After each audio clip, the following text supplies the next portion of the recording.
February 22nd will, of course, be The Last Crescendo, headlined by Artur Beterbiev and Dmitry Bivol, as a rematch for the undisputed light heavyweight world championship. Of course, the first fight ended in some controversy, not too much, but what a lot of people are talking about, besides the main event, is the card itself. It is seen as one of the best cards in modern day. Of course, stacked from top to bottom.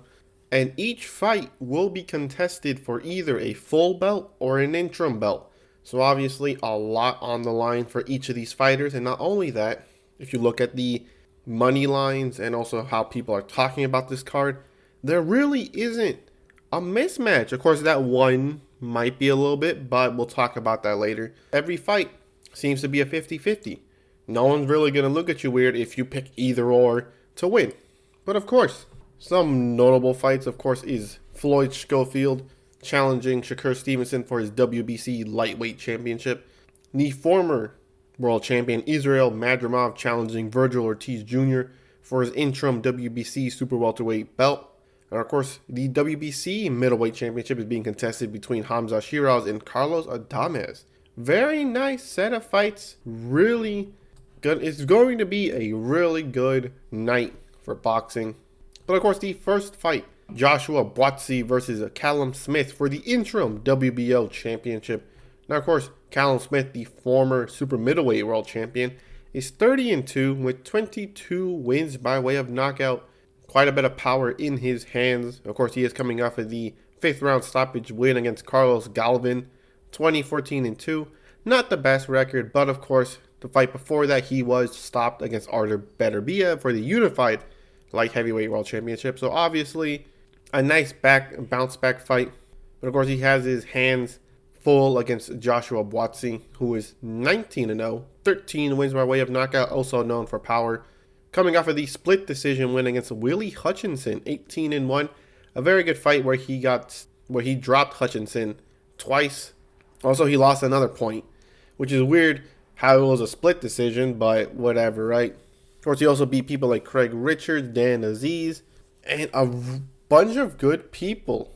Now, of course, Callum Smith also has his fair share of good fighters. Obviously, this guy, 21-1, 4th round stoppage win. He also beat John Ryder, which some people thought he should have not got the nod, but whatever. The 13-1 Nikki Holzgen, 26-0 Eric Skolgun. So overall, a very good fight. But besides that, the one thing is that he's 34. So obviously, he's definitely starting to either leave his prime or he's already out of it. Now, of course, after losing to Beterbiev by stoppage, safe to assume is probably already left his prime. Now, of course, it could still be a very competitive fight because Smith is experienced with power.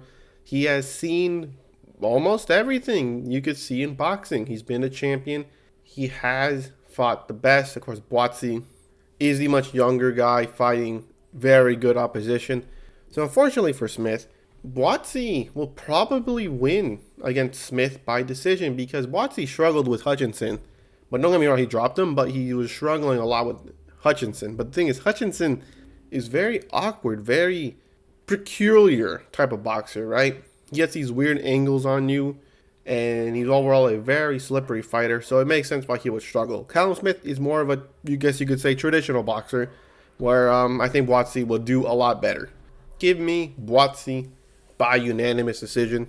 And of course, the big boy, that's right, Zhile Zhang, Big Bang, will be taking on Ajik Caballel, the upset artist. That's right.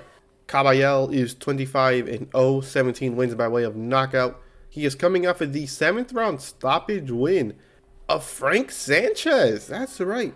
Frank Sanchez, regarded as one of the best heavyweights in the world. Now, of course, there's a little bit of mystery behind it, whether Sanchez was actually hurt in the fight. Because if you watch the fight, you can clearly tell that he was not himself. And it wasn't like, oh, Caballel was doing a very good job of nullifying Sanchez's best qualities. No, it just looked like Sanchez was just weird, in the fight. Now, no excuses. Caballel still stopped him. That's very good. And before that, he beat the undefeated Makhmudov, who Don't get me wrong, he's not doing the best now because he also lost to Vianello. But then again, Vianello, I think he's an Olympian. I don't know if he got a medal or not, but he's an Olympian. So it's not that bad to lose to someone like Vianello. But before that, not the best opposition, you know? He also beat Derek Chisora, obviously. A very good win, right? 9-0 Christian Lewandowski. And some other good wins, right? He has fought a lot of people, especially in his more recent fights. He's been fighting a bunch of top tier opposition. Of course, some could say, oh, he was hurt or something like that. But for the most part, the other two wins are still very good wins. But of course, he is facing another very strong fighter in Zhilei Zhang. That's right, Big Bang Zhang. Now, of course, Zhilei Zhang is 27-2 with one draw, 22 wins by way of knockout. Of course, he is coming off of the 5th round stoppage win against Deontay Wilder. And before that, he lost to Joseph Parker for the interim WBO championship, which he won against Joe Joyce. He fought him twice and he knocked him out twice. Not really breaking, but, you know, showing that Joe Joyce's chin can be cracked. Of course, before that, he lost unanimous decision to Filip Hrgovic, where a lot of people thought Zhang should have won. But whatever, that's past. That's before everything, so yeah. But his one draw comes against Jerry Forrest, so very interesting. But besides that, Zhilei Zhang is 41, but he packs a punch. He is very technical. But his biggest weakness is, well, his gas tank and his movement. Joseph Parker managed to come back after being knocked down twice by just outworking Zhilei Zhang and really using his lighter feet against Zhilei Zhang. Now, of course, Zhilei Zhang really only needs one punch. He's still somehow a tricky southpaw, which is very interesting because you look at him and you really don't see a mover, you know. But besides that, it's a very interesting fight as Zhilei Zhang's age really shouldn't be too big of a factor here, right? He beat Joe Joyce, old. He beat Deontay Wilder, old. He should have beat Filip Hrgovic, old. Fought a bunch of other people. Not the best, but more recently he has been getting the big opportunities and he has been shining. But besides that, the winner who I have is screw it, give me Zhilei Zhang. I don't think Caballel has the movement of Joseph Parker. And Zhang has shown he can take a punch. Yeah, he can take a punch. It is heavyweight, so obviously don't take too many punches, but I think Zhang gets it done by knockout. I think he has enough tools in his little belt to get himself the win. He's not the biggest mover. He definitely gasses out. But it doesn't really matter for him if he gasses out because he doesn't even move a lot in the first place. He doesn't even throw a lot in the first place. So all he really needs is one punch. And he could do it gassed. So give me Zhilei Zhang by 7th round stoppage. Caballel had a good run for me anyways. And I have him losing. But he could win. This is a very close fight. Caballel is a pressure fighter. Very good. Which is probably not the best against Zhang. I think he's going to catch him with a right hook. And drop him. And then stop him after that. Which, don't get me wrong. Anything can happen here. So once again, if you're picking Caballel, do not blame you. But besides that, a very highly anticipated fight. Too many people, either the best fight or the second best fight on the card. The former champion Israel Madrimov versus Virgil Ortiz Jr. Now, of course, Madrimov is 10-1 with one draw. 7 wins by way of knockout. Of course, his one technical draw, which was due to a cut, was against Michael Soro. So we'll just kindly ignore that. He also knocked out Soro before that. So, you know. But besides that, he won his WBA Super Welterweight Championship against Magomed Kurbanov, a very good fight. He then lost it to Terrence Bud Crawford, the pound-for-pound great 4-division world champion, now by unanimous decision. We'll talk about that later. But besides that, a very notable fight was his first fight. That's right. He made his pro debut against Vladimir Hernandez, and he knocked him out in the 6th round. That's still crazy. I mean, this was before Hernandez was going on this upset streak, but he's still a great fighter, especially for your first fight. That is amazing, right? But the thing to talk about Crawford is people thought this was closer than what I thought it was because literally, though, all the commentators besides Sean Porter was basically saying, oh, look how Madrimov is doing. And then also ignoring what Crawford did. To me, it was a very clear Crawford victory. It was a slow fight, but not a competitive fight. But besides that, he's taking on the knockout artist, the 22-0 with 21 wins by way of knockout Virgil Ortiz. Of course, he is coming off of the first decision of his career majority against Serhii Bohachuk, which I believed Bohachuk should have got the win, especially with 2 knockdowns. That should have solidified it. Oh, but didn't Joseph Parker come back from 2 knockdowns and won? Doesn't count. But besides that, he also beat Frederick Lawson and Thomas Dulorme, obviously for his comeback fights at 154 due to his health issues back at 147. Besides that, he also beat Michael McKinson, the Mean Machine, Maurice Hooker, and Brad Solomon. Very good streak of fights. Very, very explosive fighter. But the difference is, when he fought an actual tough fight in Bohachuk, who actually took a punch, he struggled a lot, especially even with Mean Machine. But the thing is, Mean Machine was already stopped against Crawford, so it was a bit of like a light at the end of the tunnel. It was like, oh, he's beating me, but don't worry, I could stop him too, right? But then again, Bohachuk is one durable dude. I thought that dude was gonna get stopped, especially because he was already stopped before. But that dude's durable, goddamn. But besides that, the one thing Madrimov has is overall his explosiveness. He has power, his experience, even though he only has half the fight. But he's fought great fighters in Crawford himself.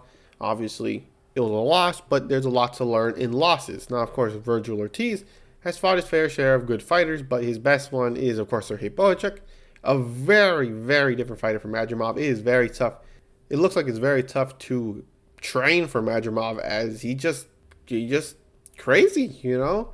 You really don't know what he's going to do. He's going to jump in and outside the side. He's just going to explode on you. You know, he's just very tough to fight someone like Madrimov. And of course, Madrimov was a lot more, I guess you could say, cautious against Crawford due to his high IQ. But everyone says, I don't think he's going to be like that against Ortiz. Don't get me wrong. He has good power, but with enough defensive skill, which Bohachuk had, and also I believe Madrimov has as well, the power really won't be an issue unless he goes to the body. But due to his movement, due to Madrimov's movement, which he has shown he could do very late into a fight, it's going to be very tough for Ortiz to really land the power shots. But the difference is, Ortiz himself is a very durable guy. Now, don't get me wrong, he got hurt a lot against Bohachuk, but Bohachuk hits hard. No one can blame Ortiz for getting hurt there, right? And his overall pressure, and his body work, very, very good against Madrimov for obviously a mover. So he works for each other, right? Oh, I have great body work and I can stop you to the body. The other one's like, well, I move a lot, so you can't even touch me in the first place. But the way it's going to go is, I don't know. This is a very, very close fight. I don't know. I could see either fighter winning by knockout. Madrimov can just catch Ortiz with some slip or angle or something like that. But Ortiz's bodywork and his pressure can also, I believe, can get to Madrimov. But the person I'm picking in this fight is gonna be Ortiz, because I believe it's the bodywork of Ortiz that will get him the victory against Madrimov. I believe he stops him late. I think that fight with Bohachuk really opened up a lot of new opportunities for him to grow. Unlike Madrimov, don't get me wrong, he will definitely improve again after the Crawford fight, but I feel like Ortiz will grow even more than Madrimov, therefore making Ortiz surpass Madrimov. Give me Virgil Ortiz Jr. stopping Madrimov in the 9th round.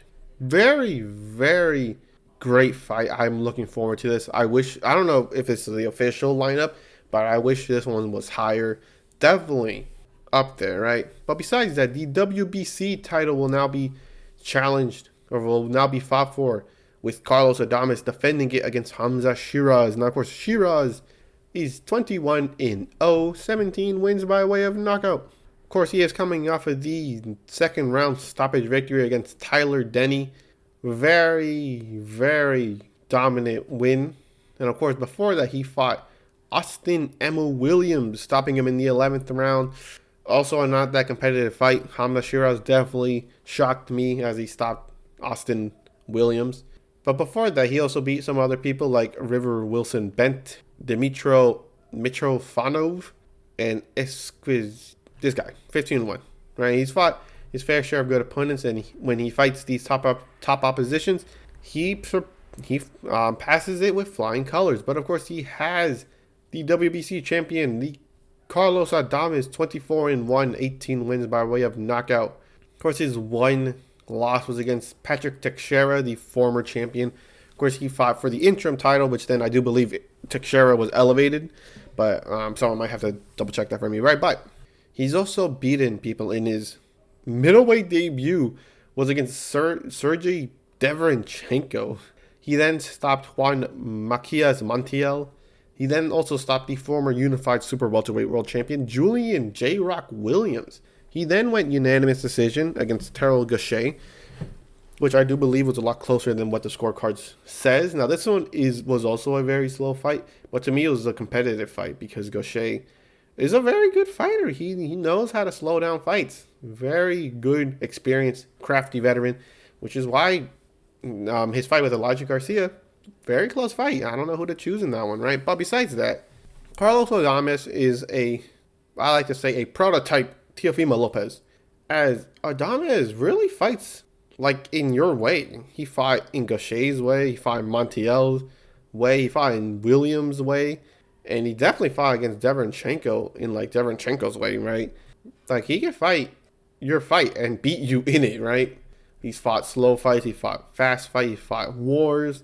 He has the most experience out of anyone Shiraz has ever faced before. He also has that championship experience as well. Of course, he did lose against Patrick Teixeira, but that was more of a war, which I don't think Shiraz will do. But the one thing I think gives Carlos Adames the victory is that he is very explosive and he swings like his arms are wrecking balls, you know. And Hamza Shiraz, don't get me wrong, very tall, very defensive fighter. He has a very tight guard, but the difference is there are very good opportunities for Adames to shoot or to throw a punch in between, obviously, Shiraz's punches, like Ammo Williams did.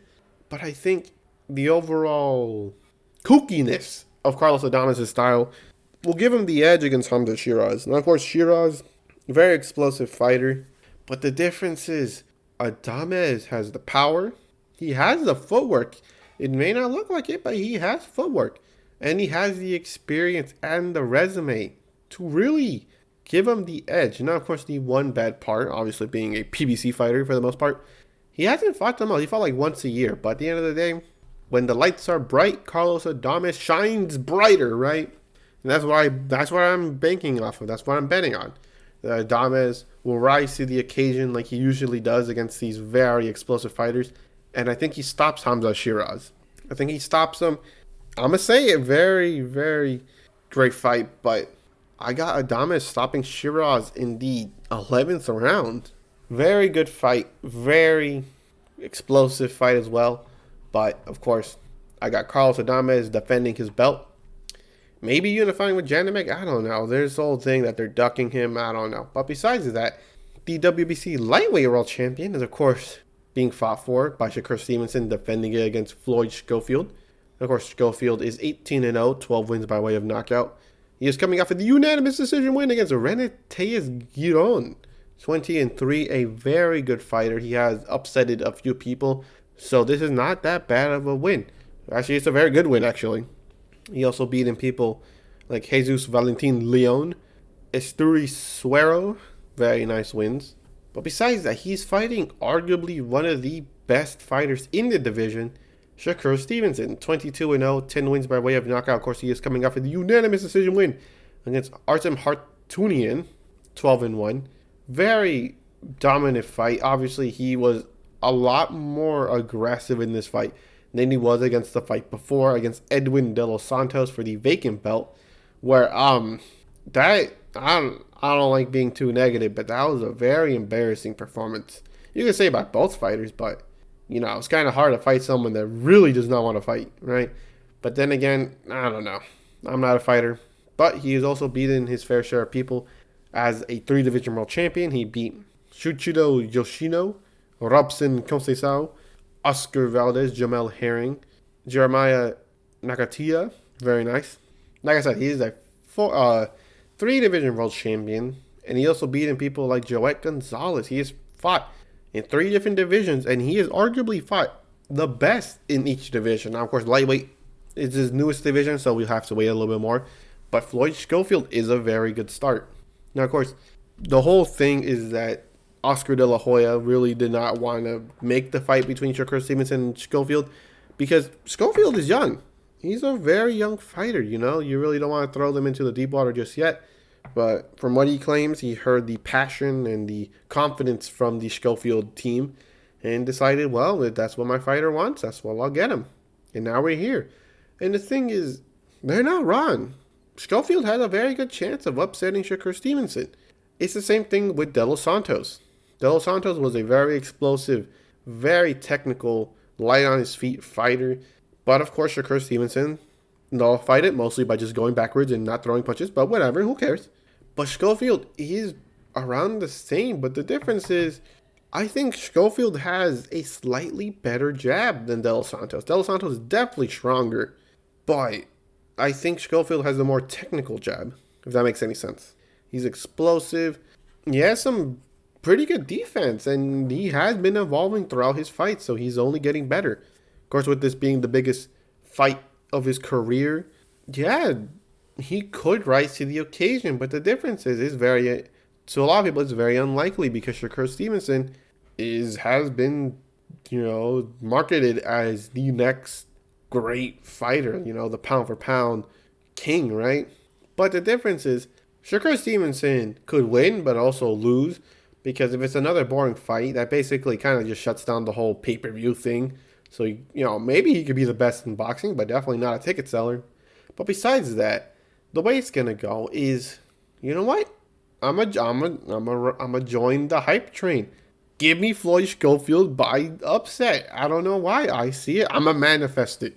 I see it. He's explosive, and that really could give Shakur Stevenson a very tough night. But let's be honest.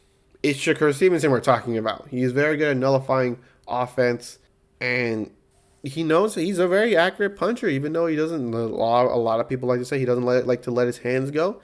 When he does, he's very accurate. And that's the thing. Most likely going to happen is Shakur Stevenson is going to win by unanimous decision. Because the whole, I'm going to stop him.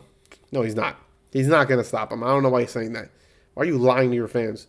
But besides that, most likely going to happen is Shakur Stevenson by unanimous decision. But screw it.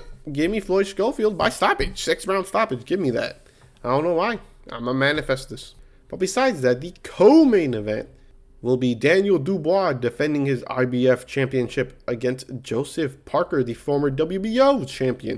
Of course, Joseph Parker is 35-3 with 23 wins by way of knockout and 1 loss by way of knockout. Of course, his 1 knockout loss was against Joe Joyce, where he was stopped in the 11th round. Very sad for some people. People don't really like seeing Joseph Parker lose, but after that fight, people really thought he was not done, but the title picture was really out of grasp at this point for him. But he shocked everyone by defeating Deontay Wilder by unanimous decision. And then after that, he beat Zhilei Zhang by decision as well. He has revitalized his career. Of course, his other 2 losses are against Anthony Joshua when they try to unify, and Dillian White by unanimous decision. Very close fight, right? But he is known as explosive fighter. He's a very experienced, very crafty veteran, and he has the will to win. He has shown it time and time again that you really need to knock this guy out if you want him out of there. But besides that, Daniel Dubois, aka Dynamite Dubois, Triple D, is 22-2 with 21 wins by way of knockout and 2 losses by way of knockout. Now, of course, they share a common opponent, that being Joe Joyce, where Joe Joyce stopped Daniel Dubois in the 10th round. And then he also got stopped against Alexander Usyk for the unified world title. Now, of course, like people say, it's really cruel sport as Joe Joyce stopped Joseph Parker and Daniel Dubois, but they're the ones fighting for a belt and not Joe Joyce. But besides that, he's also beaten people like Jarrell Miller, Filip Hrgovic, and Anthony Joshua. That's right, he has fought very good opposition. Now, of course, the main thing revolving around him is does he have the heart, as it looked like he quit against Alexander Usyk and Joe Joyce. Now, of course, I don't know, to be honest. Because don't get me wrong, Jarrell Miller was a somewhat close fight until he stopped him, right? But he wasn't really in any real danger like he was against Usyk or Joyce. Neither was the fight against Herjavec or Joshua. So we really don't get to really see it clearly, if that makes any sense. But besides that, Daniel Dubois is a very strong, explosive fighter, somewhat technical, but he has absolute, as they would say, dynamite in his hands. But Joseph Parker is, don't get me wrong, doesn't nearly have as much power, but he has better footwork.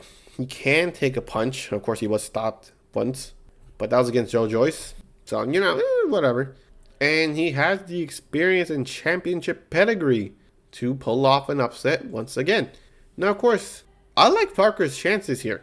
I like it. He's very strong. You saw against Yule Zhang and Deontay Wilder. The difference is both these guys, Wilder was not the most technical fighter, so once he took away the right hand, it was basically kind of just free money after that. And Yule Zhang does not have that much footwork like we talked about before. So he was able to outmaneuver Yule Zhang, which he unfortunately cannot do against Daniel Dubois. He not only has to nullify the right hand, he also has to nullify the left hand. So it's a very tough task for Joseph Parker. But the one good part is, if Daniel Dubois really still has that quitter mentality, which I hardly doubt he does, but if he still has it, Joseph Parker is the one to really bring that out. He has more than enough experience to take Dubois to deep waters. He's a very durable guy, strong, explosive fighter. Not the most power, but it's heavyweight, so one good shot and it's over. But I do believe Joseph Parker's going to win. I don't know. I feel it. I feel it in my bones. Joseph Parker will beat Daniel Dubois this time by decision. I don't think he's going to stop him. But I think Joseph Parker beats him and becomes champion once again. Daniel Dubois is a very strong, explosive fighter. Very good combinations.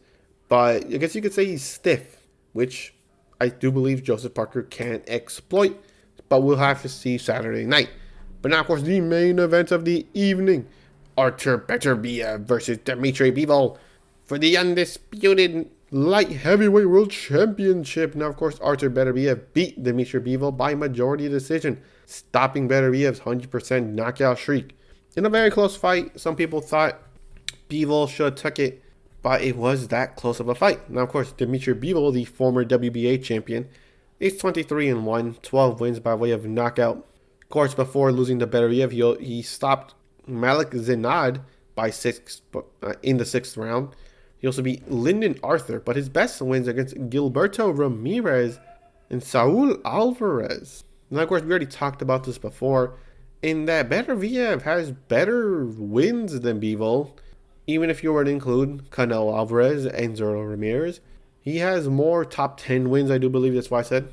But obviously, Bivol did a pretty good job of really not letting Beterbiev land too many punches. Obviously, Beterbiev, you really don't want him to land at all.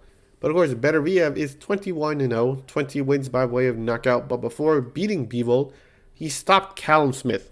He stopped Anthony Yarde. He stopped Joe Smith Jr. in the unification fight. He stopped Marquez Brown. He stopped Alexander Gorstik for unifying the titles. He also stopped Hot Rod. And he stopped a bunch of top 10, top 15 light heavyweights. He has shown that not only was his 100% knockout ratio impressive, it was even more impressive to who he did it to. Now, of course, Beterbiev is 40, but come on, look at him. Look at the way he fights. He really, maybe he does look 40 now, but for the most part, I think this fight will end the same. Psych! Beterbiev by stoppage, 11th round. Give me Beterbiev. No, don't get me wrong. Beterbiev is older, but he has been somewhat inactive due to an injury he sustained where it took him a year to fight Anthony Yarde, then Callum Smith. But he seems to be getting back into the rhythm of training again, and I think that benefits Beterbiev, right? Bivol, which many people believe Bivol fought the perfect fight against Beterbiev, which of course is a bad thing because it's really hard to replicate perfection. And I think they're right. I think Bivol fought a very wonderful fight against Beterbiev. Very close fight. If you had him winning, I really don't blame you. But Bivol, I think, look at his arms. I don't know if I can find a picture, but what Beterbiev did, he's crazy. And I don't know why, but I feel like that would make Bivol do something that he really doesn't do often. I think he actually may have to go for the knockout against Beterbiev, which he technically could do, but whatever. But the reason why I have Beterbiev this time by stoppage, even though I also had a stoppage last time, is Beterbiev has shown time and time again, even if you block his shots, it will hurt. And he could hurt you even if you were to block. Maybe not that much, obviously not stanky legs or something, wobble bobble streak, right? But I think this time he actually breaks through Bivol's guard and hurts him and stops him. Now, of course, Beterbiev, great pressure fighter, great combination artist, very experienced, very technical fighter. So is Dmitry Bivol. The difference is, I think Beterbiev can replicate what he did against Bivol, but Bivol can't. That's what I'm banking off of, what other people said. Bivol fought a perfect fight, and he will most likely not be able to replicate it. And I believe him. That's why I have Beterbiev by stoppage. Fought a really good fight. I think Beterbiev has a lot more room for improvement than Bivol, if that makes any sense. So give me Artur Beterbiev defending his undisputed titles against Dmitry Bivol. But now, of course, let's run through it all again. Give me Joshua Buatsi by unanimous decision over Callum Smith. Give me Zhilei Zhang over Ajak Cabello. Give me Virgil Ortiz Jr. over stopping Israel Madrimov. Give me Carlos Adames stopping Hamza Shiraz. Give me Floyd Schofield stopping Shakur Stevenson.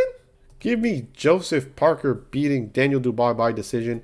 And give me Artur Beterbiev by stoppage. But what do you guys think? What are your opinions on these fights? This is a very, very good card. One of the best in recent memories. But besides that, I hope you enjoyed this video, and I'll catch you in the next one.